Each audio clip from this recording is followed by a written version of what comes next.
بسم اللہ الرحمن الرحیم۔ سب تعریفیں خدائے بزرگ و برتر کے نام جو تمام جہانوں کا پالنے والا ہے۔ درود لامحدود آقا دو جہاں کی ذات پر اور آپ کی آل پر۔ السلام علیکم ورحمت اللہ۔ عزیزان من، کیا آپ کے علم ہے کہ نبی کریم صلی اللہ علیہ وآلہ وسلم کی کیا خواہش تھی کہ رمضان المبارک کو کیسے گزارا جائے؟ اور کیا آپ جانتے ہیں کہ وہ 12 کام کون سے ہیں جن کو اس ماہ مبارک میں کرنے کا حکم نبی نے دیا؟ شعبان المعظم کے آخری دنوں میں، اور بعض روایتوں میں آتا ہے کہ آخری جمعے کو آپ نے خطبہ ارشاد فرمایا، جس میں آپ نے تمام مسلمانوں کو ماہ رمضان المبارک کی عظمت اور اہمیت سے آگاہ کرتے ہوئے کچھ اہم کاموں کو سر انجام دینے کی تاکید فرمائی۔ یہ خطبہ شعبانیہ کے نام سے مشہور ہے۔ حضرت علی کرم اللہ وجہ الکریم سے روایت ہے کہ آپ صلی اللہ علیہ وآلہ وسلم نے ہمیں خطبہ دیتے ہوئے ارشاد فرمایا کہ اے لوگو، خدا کی برکت، رحمت اور مغفرت کا مہینہ آ رہا ہے۔ یہ ایک ایسا مہینہ ہے جو تمام مہینوں سے افضل ہے، جس کے دن تمام دنوں سے اور جس کی راتیں تمام راتوں سے بہتر ہے، جس کی ہر ایک ساتھ تمام ساتوں سے افضل ہے۔ یہ ایک ایسا مہینہ ہے جس میں تمہیں اللہ کے ہاں دعوت دی گئی اور تم سب لوگ خدا کے مہمان قرار پائے ہو۔ اس مہینے میں تمہاری ہر ایک سانس تسبیح ہے، تمہارا سونا عبادت، تمہارے اعمال مقبول اور تمہاری دعائیں مستجاب ہیں۔ لہٰذا تم میں سے ہر ایک کو چاہیے کہ وہ اس ماہ مبارک میں نیک اور سچی نیت اور پاک دلوں سے اللہ سے سوال کرے کہ وہ تمہیں اس مہینے کے روزے رکھنے اور قرآن پاک کی تلاوت کرنے کی توفیق عطا فرمائے۔ اور یاد رکھو کہ بدبخت ہے وہ مسلمان، وہ شخص جو اس ماہ مبارک میں مغفرت الہی سے محروم رہا۔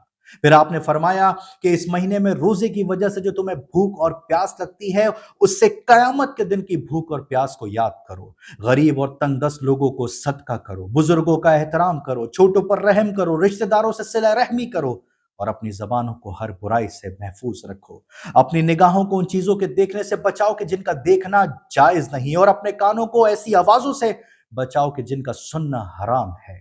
اور لوگوں کے یتیموں سے ہمدردی اور مہربانی کا برتاؤ کرو، ویسا کہ جیسا تم اپنے یتیموں کے ساتھ مہربانی چاہتے ہو۔ اے لوگو، اپنے گناہوں سے اللہ کی بارگاہ میں توبہ اور استغفار کرو، اور اوقات نماز میں اپنے ہاتھوں کو اللہ کی طرف بلند کرو، کیونکہ وہ اوقات بہترین اوقات میں سے کہ جس میں اللہ رب العزت اپنے بندوں کی طرف رحمت خاص سے دیکھتا ہے۔ اس سے مناجات کریں تو جواب دیتا ہے، اسے پکاریں تو لبیک کہتا ہے، اس سے کچھ مانگیں تو عطا کرتا ہے، اور دعا کریں تو قبول کرتا ہے۔ اے لوگو، تمہارے نفس تمہارے اعمال کی قید میں ہے، لہٰذا انہیں استغفار اور بخشش کے ذریعے رہائی دلواؤ۔ تمہاری پیشانیاں گناہوں کے بار سے سنگین ہو گئی ہیں، بس لمبے سجدوں سے ان کے بار کو ہلکا کرو۔ اور یاد رکھو کہ اللہ نے اپنی عزت اور جلالت کی قسم کھائی ہے کہ وہ نمازی اور سجدہ کرنے والوں کو عذاب نہ کرے، جس دن سب کے سب اس کی بارگاہ میں کھڑے ہوں گے۔ پھر آپ نے ارشاد فرمایا کہ اے لوگو، تم میں سے کوئی اگر اس مہینے میں کسی مسلمان کو روزہ افطار کروائے گا تو اللہ اسے اپنی راہ میں ایک غلام آزاد کرنے کا ثواب عطا کرے گا اور اس کے پچھلے تمام گناہوں کو معاف کر دے گا۔ عزیزان من، یہ سنتے ہی صحابہ کرام نے عرض کیا کہ یا رسول اللہ، ہم سب تو اس کام کو کرنے پر قدرت نہیں رکھتے۔ تو آپ نے فرمایا کہ اپنے آپ کو آتش جہنم سے بچاؤ، گرچہ نصف خرما سے ہی افطار کرواؤ۔ اپنے آپ کو جہنم کی آگ سے محفوظ رکھو، گرچہ ایک گھونٹ پانی سے ہی کیوں نہ افطار کرواؤ۔ اے لوگو، جو کوئی تم میں سے اس مہینے میں اپنے اخلاق کو نیک اور اچھا کرے گا تو وہ پل صراط سے آسانی سے گزر جائے گا۔ جو کوئی اس مہینے میں اپنے ماتحتوں سے نرمی کرے گا تو روز حشر اللہ تعالیٰ اس کے حساب میں نرمی کرے گا۔ جو کوئی دوسروں کو اذیتوں سے محفوظ رکھے گا تو اللہ تعالیٰ قیامت کے دن اسے اپنے غیظ و غضب سے محفوظ رکھے گا۔ جو کوئی اس مہینے میں یتیموں پر احسان کرے گا تو اللہ تعالیٰ آخرت کے دن اس پر احسان کرے گا۔ جو کوئی اس مہینے میں رشتہ داروں سے صلہ رحمی کرے گا تو اللہ تعالیٰ بروز حشر اس پر اپنی رحمت کرے گا، اور جو کوئی اس مہینے میں رشتہ داروں سے قطع رحمی کرے گا تو اللہ تعالیٰ قیامت کے دن اس کو اپنی رحمت سے قطع کر دے گا۔ اے لوگو، جو کوئی اس مہینے میں مستحب نماز بجا لائے گا تو خداوند تعالیٰ اسے جہنم سے نجات دے گا۔ جو کوئی ایک واجب نماز پڑھے گا تو اسے 70 نمازوں کا حساب دیا جائے گا۔ اس مہینے میں جو مجھ پر زیادہ سے زیادہ درود پڑھے گا تو اللہ تعالیٰ بروز حشر اس کے نیکیوں کے پلڑے کو بھاری کر دے گا۔